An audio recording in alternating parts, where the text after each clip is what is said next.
नमस्कार, कैसे हैं आप सभी। नीट पावर बूस्टर सीरीज में यह आपका कक्षा 11 का अध्याय 10 कोशिका चक्र एवं विभाजन।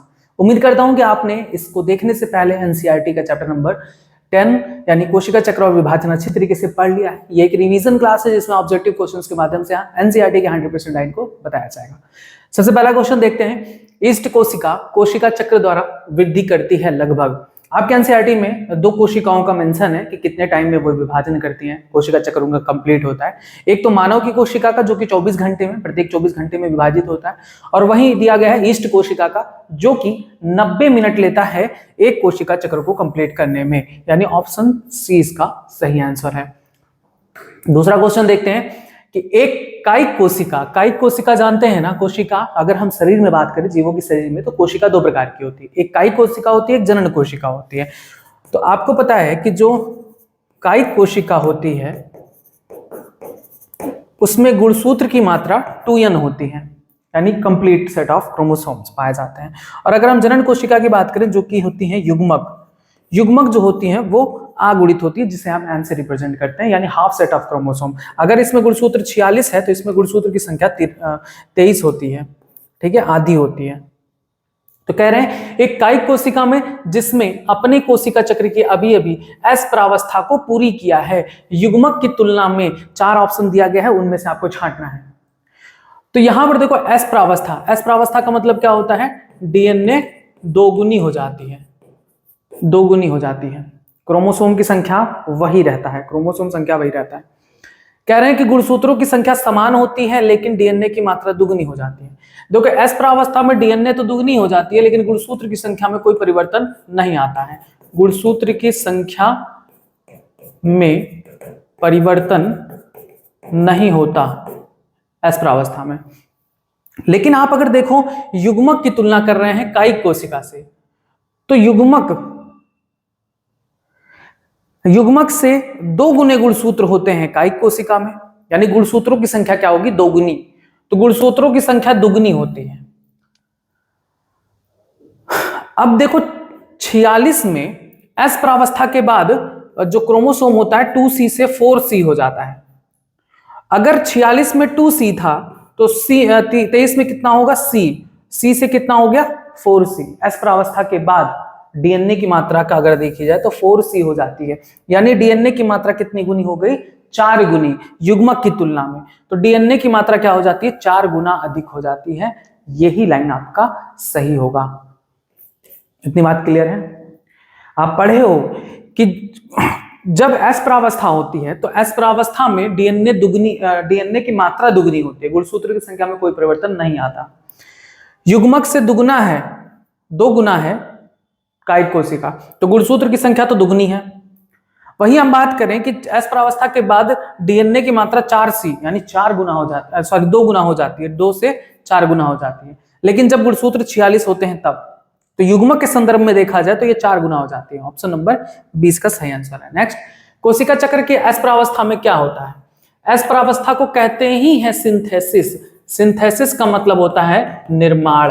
तो किसका निर्माण भैया होता है, डीएनए का निर्माण होता है, यानी डीएनए प्रतिकृतियन होता है, डीएनए रेप्लिकेशन। डीएनए की मात्रा 2 गुनी हो जाती है। ऑप्शन देख लीजिए, गुणसूत्र की संख्या अधिक हो जाती है, गलत। प्रत्येक कोशिका में डीएनए की संख्या आधी रह जाती है, गलत। डीएनए की मात्रा दुगुनी हो जाती है, ऑप्शन नंबर सी सही होगा। नेक्स्ट, डीएनए का रेप्लिकेशन किस अवस्था में होता है, अभी बताए हैं कि डीएनए का प्रतिकृतियन या रेप्लिकेशन किस अवस्था में होता है, एस प्रावस्था में होता है, ठीक है, ऑप्शन नंबर सी। आपने पढ़ा है कि डीएनए में G1 फेज होता है, S फेज होता है, G2 फेज होता है, और फिर ये M फेज होता है। M फेज में भी आता है प्रोफेज, मेटाफेज, एनाफेज और टीलोफेज, ठीक है। यहां पर G0 फेज होता है, टीलोफेज। तो G1 फेज में कोशिका वृद्धि कर रही होती है, S में डीएनए डबल हो जाता है, G2 में कुछ प्रोटीन्स बनते हैं, प्रोफेज में गुणसूत्र बनता है, मेटाफेज में गुणसूत्र मध्य में अवस्थित होता है, एनाफेज में गुणसूत्र अलग होकर विपरीत ध्रुव पे चले जाते हैं, टीलोफेज पे केंद्रक का विभाजन और साइटोकाइनेसिस होता है। G0 फेज क्या होता है, तो वे कोशिकाएं, कुछ ऐसी भी कोशिकाएं होती हैं जो कोशिका चक्र में भाग नहीं लेती, कोशिका विभाजन नहीं करती, जैसे हृदय कोशिका, हमारी हृदय की कोशिकाएं विभाजन नहीं करती, तो वे G1 से सीधे G0 में आ जाते हैं। G0 को क्या कहा जाता है, शांत अवस्था, क्वेसेंट फेज, तो G1 से निकल के वह कहां चली आती हैं, G0 फेज में चली आती हैं। नेक्स्ट देखें, यदि डीएनए की प्रारंभिक मात्रा को 2C से, तो कोशिका चक्र की किस प्रावस्था में डीएनए की मात्रा 4C हो जाएगी? अभी बताए हैं डीएनए दुगुना हो जाता है, किस अवस्था में? डीएनए दुगुना हो जाता है एस अवस्था में। ठीक है, अब यहां पर देखिए एस अवस्था नहीं दी गई है, एस अवस्था नहीं दी गई है। G2 दिया गया, G2M दिया गया, G0 G1 दिया गया, G1 SG दिया गया है। तो क्या इसमें से क्या सही होगा? अभी आप पढ़े हो कि जो G1 फेज है, S फेज है, G2 फेज है, तो G1 से शुरू होता है, G1S G2M, ठीक है, M प्रावस्था, जिसमें सारी चीजें आती हैं, anaphase, metaphase, sorry prophase, metaphase, anaphase, telophase, तो ये है M प्रावस्था। तो कह रहे हैं कि आपने पढ़ा है कि S फेज में ही दुगना हो जाता है, और S फेज ऑप्शन में नहीं दिए गए हैं। तो S के बाद क्या आता है? G2। तो अभी सिंथेसिस फेज में डीएनए दुगना हुआ है, तो G2 में भी तो दुगना ही जाएगा ना। और जब M फेज शुरू होती है, तो M फेज में डीएनए की कोई अस्तित्व नहीं रह जाता, डीएनए गुणसूत्र में बदल जाता है। तो क्या ऑप्शन सही होगा? केवल G2 में ही डीएनए दुगनी देखी जा सकती है, ऑप्शन ए सही होगा। अब यहां पर ये क्यों नहीं होगा G2 और M? आप सोचोगे कि जब डीएनए दुगना हो गया है तो दुगना के साथ साथ पूरे चक्र में जाएगा, लेकिन M फेज में डीएनए नहीं रह जाता, गुणसूत्र बन जाता है, इसलिए हम ये ऑप्शन नहीं लगाएंगे, केवल G2 लगाएंगे। ठीक है, ऑप्शन ए। नेक्स्ट, यूकैरियोटिक कोशिका चक्र में G0 अवस्था क्या दर्शाती है? अभी बताए थे, कुछ कोशिकाएं जैसे हृदय कोशिकाएं ऐसी होती हैं जो विभाजन नहीं करती, तो G1 अवस्था से निकल के सीधे G0 अवस्था में चली जाती है। G0 को शांत अवस्था कहते हैं, कोशिका चक्र से बाहर आ जाती है जब कोशिका। तो हाँ, ऑप्शन देखिए, अगली अवस्था में प्रवेश करने से पहले का अवरोधक बिंदु गलत। कोशिका चक्र को मध्य में रोकना जिससे अस्थायी रूप से विलंब तालमेल किया जा सके, गलत। कोशिका की मृत्यु, गलत। कोशिका का कोशिका चक्र से बाहर आना, ऑप्शन डी सही है। नेक्स्ट, सामान्य कोशिकीय क्रियाएं जैसे प्रोटीन संश्लेषण आदि प्राथमिक रूप से होता है। प्रोटीन का संश्लेषण किसमें होता है? G2 फेज में। तो ये अंतरावस्था में आएगा। देखो अभी बताए हैं कि G1 फेज है, G2 फेज है, सॉरी S फेज है, G2 फेज है, और उसके बाद क्या आता है? M phase.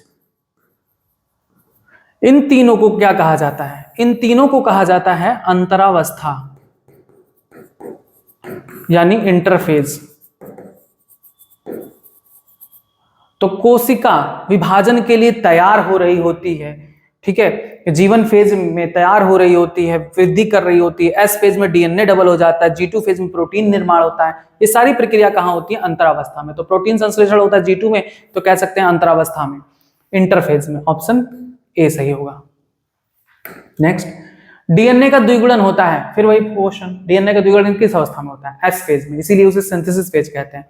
अब यहां पर देखो एस फेज नहीं दिए गए हैं, तो आप पढ़े हो कि कोशिका चक्र को हम दो भाग में बांट सकते हैं, इंटरफेज अभी बताए हैं, अंतरावस्था और एम प्रावस्था। अंतरावस्था में क्या आता है? G1 S G2, ठीक है।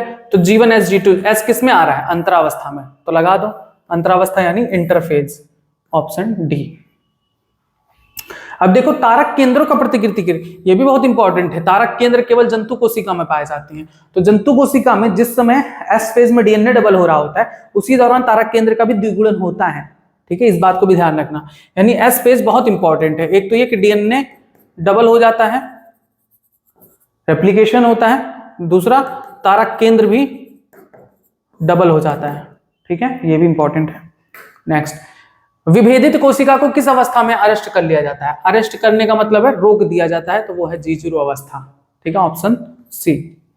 G0 अवस्था को क्या कहते हैं? शांत अवस्था भी कहते हैं, इंग्लिश में इसे क्वेसेंट फेज कहते हैं, ठीक है, ये भी याद रखना। और नेक्स्ट क्वेश्चन देखिए, मेटाफेज अवस्था में गुणसूत्र तंतुओं से किसके द्वारा लगे चिपके रहते हैं? आपको पता है कि गुणसूत्र में दो अर्ध गुणसूत्र जो होते हैं इस तरह से एक बिंदु पर जुड़े होते हैं, जिसे कहते हैं गुणसूत्र बिंदु, सेंट्रोमियर। इसी पर एक डिस्क के समान संरचना पाई जाती है, जिसे कहते हैं काइनेटोकोर। तो जो स्पिंडल फाइबर होता है वो इसी काइनेटोकोर से जुड़ा होता है, ठीक है, काइनेटोकोर द्वारा, ऑप्शन ए सही होगा। नेक्स्ट, समसूत्री विभाजन में गुणसूत्रों की संख्या गिनने के लिए सबसे अच्छी अवस्था, आपको मैंने बताया था गुणसूत्रों का अध्ययन किस अवस्था में सबसे अच्छी की जा सकती है, मध्यावस्था में, मेटाफेज में, क्योंकि मेटाफेज में गुणसूत्र ज्यादा स्पष्ट दिखाई देते हैं। ऑप्शन नंबर बी, मैंने आपको साफ साफ लिखवाया था कि गुणसूत्र का अध्ययन मध्यावस्था में करते हैं। एनाफेज अवस्था के लिए क्या असत्य है? अब बताओ एनाफेज में होता क्या है। देखो, एक होता है प्रोफेज जिसमें गुणसूत्र बनते हैं। मेटाफेज में क्या होता है, गुणसूत्र मध्यावस्था पट्टिका में क्या होते हैं, व्यवस्थित हो जाते हैं, है ना। एनाफेज की मुख्य व्यवस्था क्या होती है, ये गुणसूत्र अलग होकर विपरीत ध्रुवों की तरफ जाने लगते हैं। तो पहला क्या है, हमें असत्य कथन ढूंढना है। गाल्जी काय तथा अंतःप्रदवी जालिका पुनः निर्मित होती है, बहुत गलत बात है। ये गाल्जी काय, अंतःप्रदवी जालिका, माइटोकॉन्ड्रिया, ये सब पुनः निर्मित होते हैं अंत्यावस्था में, लास्ट फेज में। तो यही ऑप्शन आपका गलत है। गुणसूत्र विपरीत ध्रुवों की ओर गति करते हैं, तो ये तो बताएं विपरीत ध्रुवों की तरफ गति करते हैं। स्पिंडल ध्रुव आगे गति करके भिन्न हो जाते हैं, ये भी सही है। सेंट्रोमेर्स टूट जाते हैं, क्रोमेटिड्स अलग हो जाते हैं। क्रोमेटिड्स अलग होते हैं तभी अर्ध गुणसूत्र अलग होते हैं। समसूत्र विभाजन की अवस्था जिसमें गुणसूत्र दोनों ध्रुवों की ओर जाने लगते हैं, अभी बताएं दोनों ध्रुवों की ओर किस अवस्था में जाते हैं, एनाफेज में, एनाफेज में, ऑप्शन सी।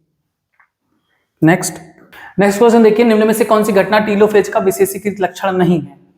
हमें टीलोफेज का विशेषीकृत लक्षण जो नहीं है उसे ढूंढना है। टीलोफेज में क्या होता है, गुणसूत्र क्या कहते हैं, एकत्रित हो जाते हैं ध्रुवों पर, उनका अस्तित्व खत्म हो जाता है, फिर से डीएनए बन जाते हैं, केवल केंद्रक आवरण बन जाता है, गाल्जी काय, माइटोकॉन्ड्रिया, ये सब फिर से निर्मित होने लगते हैं। पहला देखिए, गुणसूत्र पदार्थ संघनित होकर माइटोटिक गुणसूत्र में परिवर्तित हो जाते हैं, ये अवस्था प्रोफेज की है, इसकी नहीं है। गाल्जी काय कॉम्प्लेक्स ईआर पुनर्निर्मित होते हैं, बिल्कुल सही बात है। पुनर्निर्मित की जहां भी बात है टीलोफेज की एक बात होती है। क्रोमोसोम समूह के चारों ओर न्यूक्लियर आवरण बन जाते हैं, बिल्कुल सही बात है। सेंट्रोमेर्स टूटते हैं तथा क्रोमेटिड्स पृथक हो जाते हैं। सेंट्रोमेर्स टूटना, क्रोमेटिड का पृथक होना, यह एनाफेज की विशेषता होती है। जो मध्यावस्था पट्टिका में जो गुणसूत्र एकत्रित होते हैं उनके सेंट्रोमेर्स टूटते हैं, वो अलग होते हैं।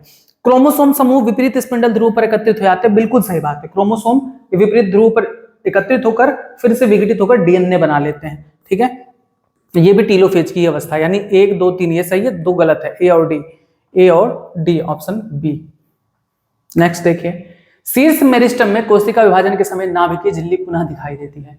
तो नाभिकीय झिल्ली पुनः दिखाई देना किसकी विशेषता है, टीलोफेज की, ठीक है। नाभिकीय झिल्ली पुनः दिखाई देना टीलोफेज की अवस्था होती है, option D, sorry B. Next, mitosis में एक अवस्था जो एनाफेज के मध्य की ओर से आरंभ होकर टीलोफेज के साथ समाप्त हो जाती है। तो एनाफेज के मध्य से शुरू होकर टीलोफेज पर समाप्त होना, टीलोफेज तक कैरियोकाइनेसिस भी हो जाता है और टीलोफेज के बाद साइटोकाइनेसिस भी खत्म हो जाता है। तो यहां पर हम देखेंगे केंद्रकीय विभाजन के पूर्ण, यानी केंद्रक के विभाजन के बाद कौन सा आता है, कोशिका द्रव्य विभाजन। तो कोशिका द्रव्य विभाजन को क्या कहते हैं, साइटोकाइनेसिस कहते हैं, ऑप्शन ए, इसका ऑप्शन ए सही होगा। साइटोकाइनेसिस का मतलब होता है कोशिका द्रव्य का विभाजन, कैरियोकाइनेसिस का मतलब होता है केंद्रक का विभाजन। तो पहले ये होता है और आखिरी में ये होता है, और टीलोफेज इसकी आखिरी अवस्था है, यानी ये होगा। कोशिका चक्र के संबंध में कौन सी प्रावस्थाओं का क्रम सही है, आप पढ़े हो, G1 के बाद आता है S के बाद G2 के बाद M प्रावस्था, G1S G2M, option C. Next, निम्नलिखित में से कौन सा विकल्प सूत्री विभाजन के दौरान होने वाली घटनाओं को सही अनुक्रम दर्शाता है? यहां पर ऑप्शन पर डिपेंड करता है। हम अगर ऑप्शन ए को पढ़ेंगे, संघनन होता है, पहले संघनन ही होता है, गुणसूत्र संघनित हो जाते हैं, ये सही बात है। केंद्रक झिल्ली का पहले विघटन होता है, फिर जीन का विनिमय होता है। अब ये सही है, लेकिन इनकी अपेक्षा और भी सही लाइनें आपको मिल सकती है। जीन का विनिमय तो हम ऐसे नहीं कह सकते, क्योंकि पहले जो गुणसूत्र होते हैं मध्यावस्था पट्टिका में व्यवस्थित होते हैं, तब जाकर जीन विनिमय वगैरह होता है, पृथक्करण अंत्यावस्था। वैसे जीन विनिमय से पहले, जीन विनिमय यहां पर नहीं कहा जा सकता, जीन विनिमय नहीं कहा सकता, क्योंकि जीन विनिमय तो इसकी विशेषता है, अर्धसूत्री विभाजन की विशेषता है, तो वहां पर और भी कॉम्प्लेक्सिटी होती है। जीन विनिमय से पहले सिनेप्टोन्यूक्लियर कॉम्प्लेक्स का बनना, ये सब इंपॉर्टेंट होता है, तो ये तो बिल्कुल नहीं होगा। संघनन होता है गुणसूत्र का, सही है। केंद्र झिल्ली का विघटन होता है, सही है। मध्य रेखा पर व्यवस्थित हो जाते हैं गुणसूत्र, सही है। फिर गुणसूत्र बिंदु का विभाजन होता है, जिससे गुणसूत्र अलग हो जाते हैं, पृथक्करण होता है अंत्यावस्था से, यही ऑप्शन आपका सही है, बी, ठीक है। सूत्री विभाजन लिख दिए हैं, तो सूत्री विभाजन में जीन विनिमय तो वैसे भी नहीं होता, जीन विनिमय वैसे भी नहीं होता, ठीक है। और ये थोड़ा कम दी रखे हैं, इनकी अपेक्षा ये लाइन ज्यादा सही है, ठीक है। नेक्स्ट, समसूत्री विभाजन किन जीवों में पाई जाती है? तो समसूत्री विभाजन अगुणित जीवों में भी पाई जाती है, द्विगुणित जीवों में भी पाई जाती है समसूत्री विभाजन। अगर आप पौधों में देखें तो पौधों में भी बहुत से ऐसे हैं जो अगुणित होते हैं, शैवाल वगैरह, उनमें भी समसूत्री विभाजन पाया जाता है। और द्विगुणित जीव जैसे हम लोगों में भी पाया जाता है। यानी ऑप्शन ए और बी दोनों सही है, ऑप्शन सी लगाएंगे, दोनों ए और बी। नेक्स्ट, माइटोसिस का लक्षण नहीं है। माइटोसिस मतलब समसूत्री विभाजन का लक्षण नहीं है। तो लैप्टोटीन, जाइगोटीन, पैकेटीन ये तीनों ही किसकी विशेषता होती है? अर्धसूत्री विभाजन की। अर्धसूत्री विभाजन की होती है, यानी मियोसिस की होती है, ना कि माइटोसिस की। तो उपरोक्त सभी ऑप्शन डी लगा देंगे। यहां पर आंसर भी आ गया, फिर ऑप्शन आ गया, क्या बात है भाई, ऑप्शन यहां पर पहले ही आ गया। किसकी प्रोफेज अवस्था सबसे लंबी होती है? अगर हम बात करें प्रोफेज अवस्था की, तो समसूत्री में नॉर्मली प्रोफेज होता है जिसमें गुणसूत्र बनते हैं। लेकिन अगर हम बात करें अर्धसूत्री में, तो अर्धसूत्री में इसके 5 अवस्थाएं होती हैं। कौन कौन सी? लैप्टोटीन, जाइगोटीन, पैकीटीन, डिप्लोटीन, डाइकाइनेसिस। अब बताओ, इतने अवस्था हैं तो जाहिर सी बात है अर्धसूत्री विभाजन का ही प्रोफेज सबसे अधिक लंबा होगा। ठीक है, तो अर्धसूत्री ऑप्शन बी। अब देखो यहां पर ये भी बता दे, लैप्टोटीन में क्या होता है, जाइगोटीन में क्या होता है, पैकेटीन में क्या होता है, डिप्लोटीन में क्या होता है, डाइकाइनेसिस में होता है। ये भी बहुत इंपॉर्टेंट है, पॉइंट वाइज याद कर लेना, काम हो जाएगा। लैप्टोटीन में क्या होता है? गुणसूत्रों का संघनन, गुणसूत्रों का संघनन होता है। जाइगोटीन में क्या होता है? सिनेप्सिस, यानी युग्मन होता है। सिनेप्सिस की प्रक्रिया इसी में होती है। ठीक है, दूसरा इसमें होता है सिनेप्टोनिमल कॉम्प्लेक्स का फॉर्मेशन, सिनेप्टोनिमल कॉम्प्लेक्स। ठीक है, उसके बाद तीसरा इसमें टेट्राड फॉर्मेशन होता है।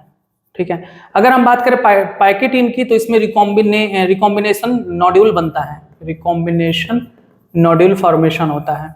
और बात करें तो इसमें क्रॉसिंग ओवर होता है। क्रॉसिंग ओवर किस एंजाइम की मदद से होता है? तो वो होता है रिकॉम्बिनेज एंजाइम की मदद से होता है, रिकॉम्बिनेज। उसके बाद डिप्लोटीन की बात करें तो डिप्लोटीन में जो सिनेप्टोनिमल कॉम्प्लेक्स होता है उसका विघटन हो जाता है, यानी dissolution of synaptonemal complex. Synaptonemal complex का डिसोल्यूशन हो जाता है और साथ ही कियाज्मेटा का फॉर्मेशन होता है। एक्स शेप स्ट्रक्चर होता है, क्रॉसिंग ओवर के बाद बनता है कियाज्मेटा का फॉर्मेशन। डाइकोनेसिस में होता है टर्मिनलाइजेशन ऑफ कियाज्मेटा, टर्मिनलाइजेशन ऑफ कियाज्मेटा। ये सभी पॉइंट ऐसे लिखकर अगर याद कर लेना तो जिंदगी में नहीं भूलेगा और एक क्वेश्चन भी गलत नहीं होगा। 2 लाइन सिर्फ याद कर लो। टर्मिनलाइजेशन ऑफ कियाज्मेटा, केंद्रक झिल्ली का विघटन हो जाता है इसी अवस्था में, केंद्रक झिल्ली का विघटन। अभी देखना 10 क्वेश्चन कम से कम इसी 4 लाइन से याद होगा, मतलब अभी आएगा। देखो, गुणसूत्रों का संघनन किस अवस्था में होता है? अभी मैंने बताया था गुणसूत्र की संघनन होता है प्रोफेज फर्स्ट में, लैप्टोटीन में, प्रोफेज फर्स्ट, ऑप्शन ए। गुणसूत्रों का संघनन देखो बताए थे, गुणसूत्रों का संघनन लैप्टोटीन। लैप्टोटीन किसकी अवस्था है? अर्धसूत्री में प्रोफेज की, देखो ऊपर लिखा है प्रोफेज की। ठीक है, प्रोफेज फर्स्ट में होता है। प्रोफेज फर्स्ट में ही ये 4-5 स्टेज आते हैं। नेक्स्ट, किस अवस्था में क्रोमोसोम पतले धागे के समान दिखाई देते हैं? तो क्रोमोसोम पतले धागे के समान दिखाई देते हैं प्रोफेज में, धागे के समान दिखाई देते हैं, फिर गुणसूत्र बनता है। तो प्रोफेज है। प्रोफेज का पहला स्ट्रक्चर पहला सब स्टेज कौन सा है? प्रोफेज का पहला स्टेज कौन सा है? प्रोफेज फर्स्ट का पहला स्टेज है लैप्टोटीन, तो चुपचाप लैप्टोटीन लगा देंगे। ठीक है, 1 मिनट, धागे के समान, तो लैप्टोटीन, ऑप्शन ए। अभी गुणसूत्र बन रहा है तो वो लैप्टोटीन। नेक्स्ट, किस अवस्था में क्रोमोनेमेटा युगली गुणसूत्र बनाते हैं? युगली आ गया, युगली मतलब सिनेप्सिस, अभी बताए थे ना आपको, सिनेप्सिस वाला पार्ट कहां गया? सिनेप्सिस कहां बनता है? जाइगोटीन में। सिनेप्सिस कहां होता है? जाइगोटीन में, ऑप्शन ए पहले ही दे रखा है। नेक्स्ट, होमोलोगस क्रोमोसोम बनने के पश्चात सिनेप्सिस की क्रिया होती है। सिनेप्सिस अभी बताए हैं किस में होती है? जाइगोटीन में, ऑप्शन बी। सिनेप्टोनिमल कॉम्प्लेक्स भी बनता है जाइगोटीन में। नेक्स्ट, सिनेप्टोनिमल कॉम्प्लेक्स किस प्रक्रिया में निर्मित होता है? फिर वही आ गया, सिनेप्टोनिमल कॉम्प्लेक्स जाइगोटीन में। अब देखो जाइगोटीन नहीं दिया गया है तो जाइगोटीन किसके अंतर्गत आता है? Prophase first. प्रोफेज फर्स्ट किसके अंतर्गत आता है? अर्धसूत्री विभाजन, लगा दो अर्धसूत्री विभाजन, option A. Next, meiosis first की प्रोफेज फर्स्ट अवस्था में होमोलोगस गुणसूत्र के युग्मन, फिर वही आ गया सिनेप्सिस। सिनेप्सिस किसमें होता है? जाइगोटीन में। होमोलोगस गुणसूत्र के युग्मन को कहते क्या है? युग्मन को सिनेप्सिस कहते हैं, ऑप्शन ए। नेक्स्ट, निम्न में से किस अवस्था में नॉन सिस्टर क्रोमैटिड एक दूसरे के चारों ओर लिपटे रहते हैं तथा खंडों का आदान प्रदान होता है? खंडों का आदान प्रदान यानी जीन विनिमय होता है, क्रॉसिंग ओवर। अभी आपको बताया था, फिर से एक बार हम लिख दे रहे हैं, याद कर लीजिए। लैप्टोटीन, जाइगोटीन। लैप्टोटीन में क्या होता है? गुणसूत्र संघनन, ठीक है। जाइगोटीन में क्या होता है? सिनेप्सिस यानी युग्मन, synaptonemal complex formation, synaptonemal complex formation, tetrad formation. Zygotene के बाद आता है पैकिटीन। बताइए पैकिटीन में क्या होता है? तो पैकिटीन में होता है रिकॉम्बिनेशन नोड्यूल का फॉर्मेशन होता है, रिकॉम्बिनेशन नोड्यूल का फॉर्मेशन होता है। दूसरा क्रॉसिंग ओवर होता है। तो बताओ भैया, यही तो पूछा है, जीन विनिमय यानी आदान प्रदान, क्रॉसिंग ओवर को ही तो कहते हैं गुणसूत्रों के बीच आनुवंशिक पदार्थों का आदान प्रदान। तो किसमें होता है? पैकिटीन में। ऑप्शन डी लगा देंगे। ये याद कर लिए। डिप्लोटीन आता है, इसको भी याद कर लो। डिप्लोटीन में जो देखो, डिप्लोटीन से डिसोल्यूशन याद कर लो। डिप्लोटीन मतलब डिसोल्यूशन। डिसोल्यूशन किसका? जो सिनेप्टोनिमल कॉम्प्लेक्स बनता है उसी का, सिनेप्टोनिमल कॉम्प्लेक्स का डिसोल्यूशन। उसके बाद इसी में आता है आपका chiasmata formation, X shape structure chiasmata formation, ठीक है। और टर्मिनलाइजेशन होता है डाइकाइनेसिस में, जो कि लास्ट फेज है। डाइकाइनेसिस में टर्मिनलाइजेशन ऑफ कियाज्मेटा, ठीक है। और उसी में केंद्रक झिल्ली का विघटन। बस इसी को बहुत बार बार याद करो, यहीं से सबसे ज्यादा फंसता है क्वेश्चन। मात्र और पितृ क्रोमैटिड के बीच अर्धसूत्री विभाजन के दौरान गुणसूत्र खंडों के बीच आदान प्रदान क्रिया, फिर वही आ गया। आदान प्रदान प्रक्रिया क्या है? Crossing over. क्रॉसिंग ओवर किसमें होता है? पैकिटीन, लगा दो। अच्छा, उसी को कहते हैं क्रॉसिंग ओवर, ये पूछा गया है। आदान प्रदान की प्रक्रिया को क्या कहते हैं? Crossing over. नेक्स्ट, युग्मक बनने के दौरान रिकॉम्बिनेज एंजाइम किस अवस्था में भाग लेता है? अभी बताएं। रिकॉम्बिनेज एंजाइम किसमें काम करता है? रिकॉम्बिनेज एंजाइम क्रॉसिंग ओवर में काम करता है। क्रॉसिंग ओवर किसमें होता है? पैकिटीन में। तो रिकॉम्बिनेज भी कहां बनेगा? पैकिटीन में। पैकिटीन किसकी अवस्था होती है? प्रोफेज फर्स्ट की। तो प्रोफेज फर्स्ट यानी पूर्वावस्था फर्स्ट की पैकिटीन अवस्था में, ऑप्शन सी। नेक्स्ट, अर्धसूत्री विभाजन की किस अवस्था में क्रॉसिंग ओवर होता है? अभी बताएं। क्रॉसिंग ओवर किसमें होता है? प्रोफेज फर्स्ट की पैकिटीन में, prophase first, option A. Next, समजात गुणसूत्रों का प्रतिकर्षण होता है। प्रतिकर्षण का मतलब क्या होता है? एक दूसरे से अलग होना। तो समजात गुणसूत्र का प्रतिकर्षण यानी हम कह सकते हैं डिसोल्यूशन ऑफ कियाज में सिनेप्टोनिमल कॉम्प्लेक्स। तो सिनेप्टोनिमल कॉम्प्लेक्स का डिसोल्यूशन किसमें होता है? डिप्लोटीन में। तो लगा सकते हैं डिप्लोटीन है, हाँ डिप्लोटीन। डिप्लोटीन में ही जो समजात गुणसूत्र एक दूसरे से जुड़े होते हैं, जिनके बीच ऐसे सिनेप्टोनिमल कॉम्प्लेक्स बन जाता है, तो ये दूसरे से अलग हो जाते हैं। तो गुणसूत्रों का प्रतिकर्षण कहलाता है, यानी एक दूसरे से अलग होना। ये प्रक्रिया होती है डिप्लोटीन में। नेक्स्ट, कियाज्मेटा का निर्माण किस अवस्था के दौरान होता है? बताइए। सिनेप्टोनिमल कॉम्प्लेक्स का विघटन होता है, लेकिन जहां पर क्रॉसिंग ओवर होती है वहां पर गुणसूत्र ऐसे एक्स शेप का स्ट्रक्चर बनाते हैं, जिसे हम कियाज्मेटा कहते हैं। कियाज्मेटा का फॉर्मेशन कहां होता है? डिप्लोटीन में। अभी आपको मैंने बताया था, कहां गया? कियाज्मेटा का फॉर्मेशन किसमें होता है? डिप्लोटीन में। तो क्या सही होगा? डिप्लोटीन, प्रोफेज फर्स्ट के डिप्लोटीन में, ऑप्शन ए। नेक्स्ट क्वेश्चन देखें। विकल्प में सही विकल्प का चयन करना है। लैप्टोटीन, कह रहे हैं लैप्टोटीन में क्रोमोसोम अदृश्य हो जाते हैं। गलत बात है। गुणसूत्र का संघनन होता है, गुणसूत्र का संघनन, अभी आप पढ़े हो, है ना। जाइगोटीन में कह रहे हैं होमोलोगस क्रोमोसोम का युग्मन होता है, बिल्कुल सही बात है। सिनेप्सिस होता है जाइगोटीन में, सिनेप्टोनिमल कॉम्प्लेक्स बनता है, टेट्राड बनता है, ये सब सही है, ठीक है। पैकिटीन में कह रहे हैं कि सिनेप्टोनिमल कॉम्प्लेक्स का विघटन हो जाता है, गलत बात है। पैकिटीन में क्रॉसिंग ओवर होता है, ठीक है। रिकॉम्बिनेशन नोड्यूल का फॉर्मेशन होता है। डिसोल्यूशन तो उसमें होता है डिप्लोटीन में, तो ये गलत है। डिप्लोटीन में कह रहा है द्विसंयोजी गुणसूत्रों का चतुष्क के रूप में दिखाई देना, नहीं। टेट्राड फॉर्मेशन किसमें होता है? इसी में होता है, जाइगोटिन वाले अवस्था में। डाइकाइनेसिस में कह रहे हैं कियाज्मेटा का टर्मिनलाइजेशन, बिल्कुल सही बात है, टर्मिनलाइजेशन ऑफ कियाज्मेटा डाइकाइनेसिस में होता है, यानी दो ऑप्शन सही है, बी और ई, बी और ई सही है, ऑप्शन सी। नेक्स्ट, वह कौन सी अर्धसूत्रीय अवस्था जिसमें समजात गुणसूत्र एक दूसरे से पृथक हो जाते हैं? तो पृथक होना जैसे ही आए भैया लगा दो एनाफेज, जबकि संतति अर्ध गुणसूत्र अपने गुणसूत्र बिंदुओं से जुड़े रहते हैं। एनाफेज एनाफेज एनाफेज एनाफेज को कहते हैं पश्चावस्था, तो पश्चावस्था फर्स्ट होगा, ठीक है। नेक्स्ट, मियोसिस फर्स्ट व मियोसिस सेकंड के मध्य संयोजक कड़ी। देखो मियोसिस फर्स्ट जब हो जाता है तो उसके बाद जब मियोसिस सेकंड आता है उनके बीच एक इंटरफेज आता है जिसे हम इंटरकाइनेसिस कहते हैं, ठीक है। अंतरावस्था नहीं, अंतरावस्था नहीं, इसको पता नहीं क्या कहते हैं, इंटरकाइनेसिस कहते हैं इंग्लिश में, ऑप्शन सी। नेक्स्ट, स्पिंडल के विपरीत ध्रुवों से सूक्ष्म नलिकाएं सिस्टर क्रोमेटिड के काइनेटोकोर से जुड़ जाती हैं, तो ये किस अवस्था में होता है भैया? प्रोफेज फर्स्ट में नहीं, मध्यावस्था में होता है, मेटाफेज सेकंड में, ठीक है, ऑप्शन बी। मियोसिस की महत्ता है, अर्धसूत्री भाजन गुणसूत्र की संख्या आधी हो जाती है, ये बात सही है।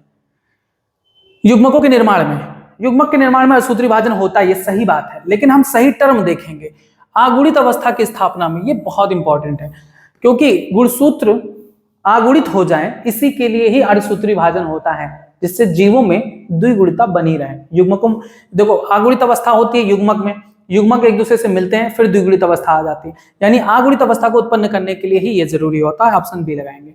अर्धसूत्री भाजन के बाद निर्मित 4 संतति कोशिकाएं कैसी होती हैं? तो आगुणित होती हैं, आनुवंशिक रूप से समान होती है, आनुवंशिक रूप से असमान होती है, आनुवंशिक रूप से असमान होती है। कैसे? आओ देख लो। जैसे अगर आप मनुष्य में पढ़े हो, नर में 46 गुणसूत्र होता है, आपको पता है कि नर में 44 गुणसूत्र तो एक दूसरे के समान होते हैं, लेकिन 46वां जो गुणसूत्र 45 और 46 गुणसूत्र होता है वो अलग होता है, एक्स और वाई होता है। अब इनमें जब अर्धसूत्री भाजन होता है तो 22 गुणसूत्र एक तरफ और एक्स गुणसूत्र एक तरफ चला जाता है, 22 गुणसूत्र एक तरफ प्लस वाई गुणसूत्र अलग चला जाता है। तो ये दोनों जो युग्मक बने हैं, क्या ये आनुवंशिक रूप से समान है?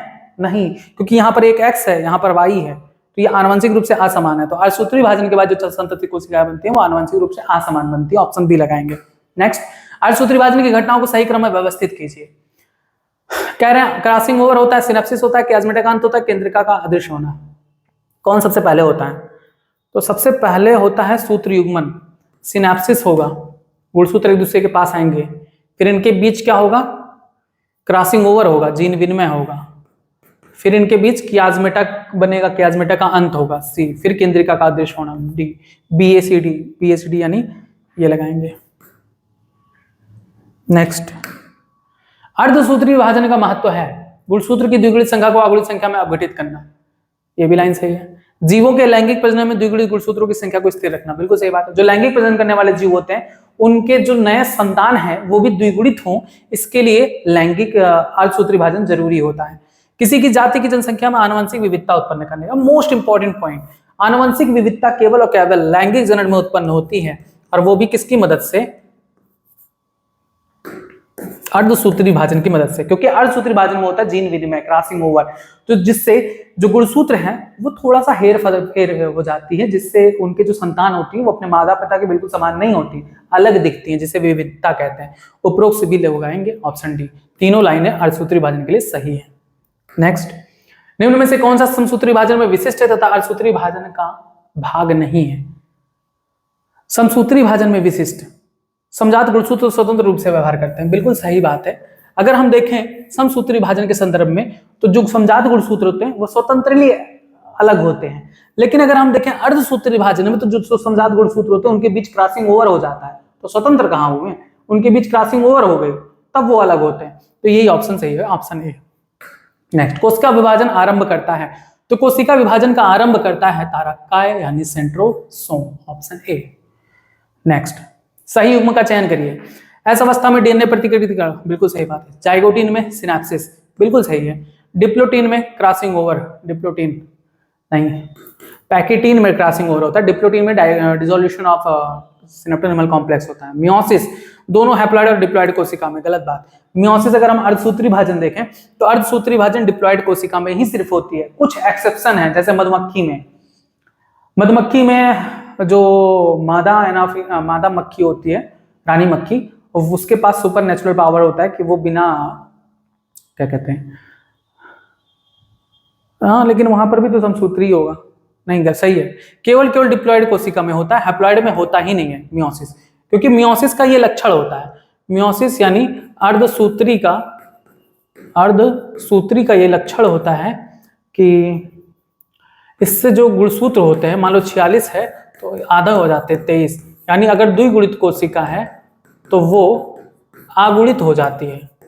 अगर भैया आगुणित कोशिका में समसूत्री विभाजन करने लगे, सॉरी अर्धसूत्री विभाजन करने लगे, तो 23 का आधा कितना हो जाएगा? 11.5। तो कभी ऐसा गुणसूत्र देखा है?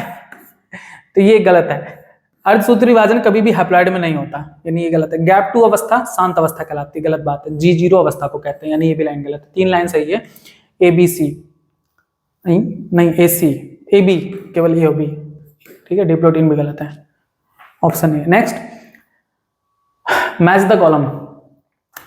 अब हमें मैच करना है पैकेटीन। पैकेटीन में बताओ क्या बताया था? पैकेटीन 2 चीजें, रिकॉम्बिनेशन नोड्यूल का फॉर्मेशन, क्रॉसिंग ओवर, देख लो क्रॉसिंग ओवर, जीन विनिमय, ठीक है, ऑप्शन ये हो गया। मेटाफेज फर्स्ट, मेटाफेज फर्स्ट में क्या होता है? गुणसूत्र मध्यावस्था पट्टिका में व्यवस्थित हो जाते हैं, मध्यवर्ती पट्टिका पर व्यवस्थित हो जाते हैं, ऑप्शन ये। डाइकाइनेसिस में डिसोल्यूशन ऑफ क्या?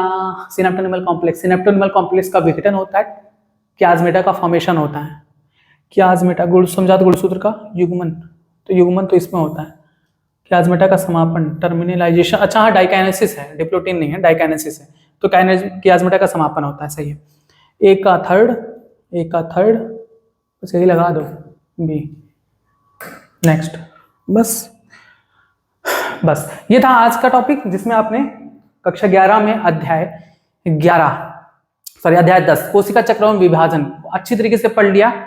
उम्मीद करता हूं कि ये टॉपिक समझ में आया है। जितने भी क्वेश्चन आपको बताए गए हैं इनमें से 100% आने की संभावना है। इसी को आप बार बार रिपीट करेंगे ना, आपके अच्छे मार्क्स आ जाएंगे।